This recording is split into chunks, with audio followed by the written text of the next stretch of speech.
కాల దృష్ట్యా ప్రభుత్వ సిబ్బందికి 3 రోజుల సెలవులు రద్దు.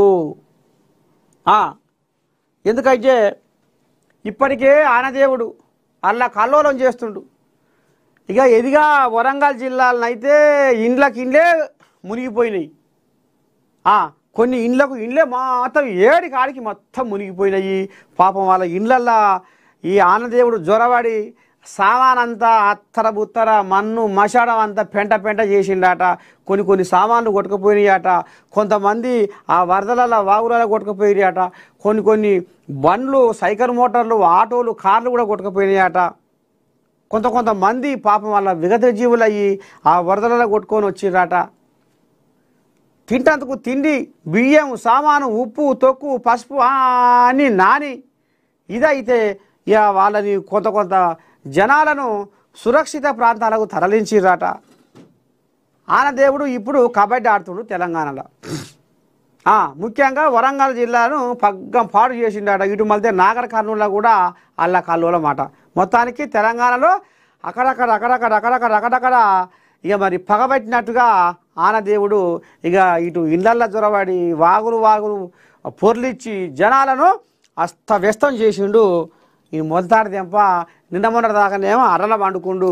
ఇక ఇప్పుడు ఒకటేసారి లేచి రెక్కలు ఆడించుకుంటా ఇక ఉరుకులో పెడుతుండు. మొత్తం చెమ్మశకలు ఆడుతుండు ఇప్పుడు ఆనదేవుడు.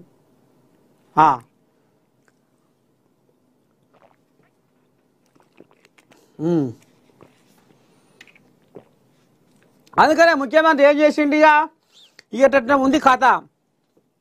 ఇక బాగుంటట్లేదని ఇక మంత్రుల విలువ నంపుకొని తమాష ముంగడ కూర్చోబెట్టుకొని ఇక కలెక్టర్లను వీడియో కాన్ఫరెన్స్ పెట్టి మీ జిల్లా కథ ఏంది, మీ జిల్లా సంసారం ఏంది, మీ జిల్లా వానలు ఎక్కడెక్కడ పడ్డాయి, ఏమేమవుతుంది, ఏంది ఏం కథ.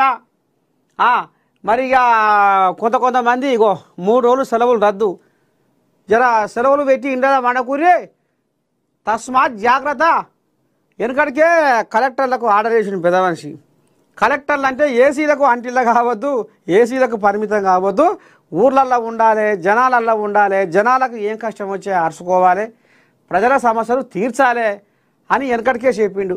ఇంకా ఇప్పుడు మళ్ళా ఇక ఈ కారం తప్పిన వానలు కొడుతున్నాయి కాబట్టి ఇక మరి తెలంగాణ రాష్ట్రం అంతా అల్ల కల్లోలం అవుతుంది కాబట్టి అక్కడక్కడ ఇక ఎక్కడెక్కడైతే ఏం జరుగుతుందో ఏం కథ అనేది అధికారులు కలెక్టర్లు ఇక ఇప్పుడు నిఘా పెట్టి జనాలను ఎక్కడ సురక్షిత ప్రాంతాలకు తరలియాలి, ఎక్కడ ఏ సమస్య ఉంది, ఎక్కడ వాన ముసులు ఎక్కువ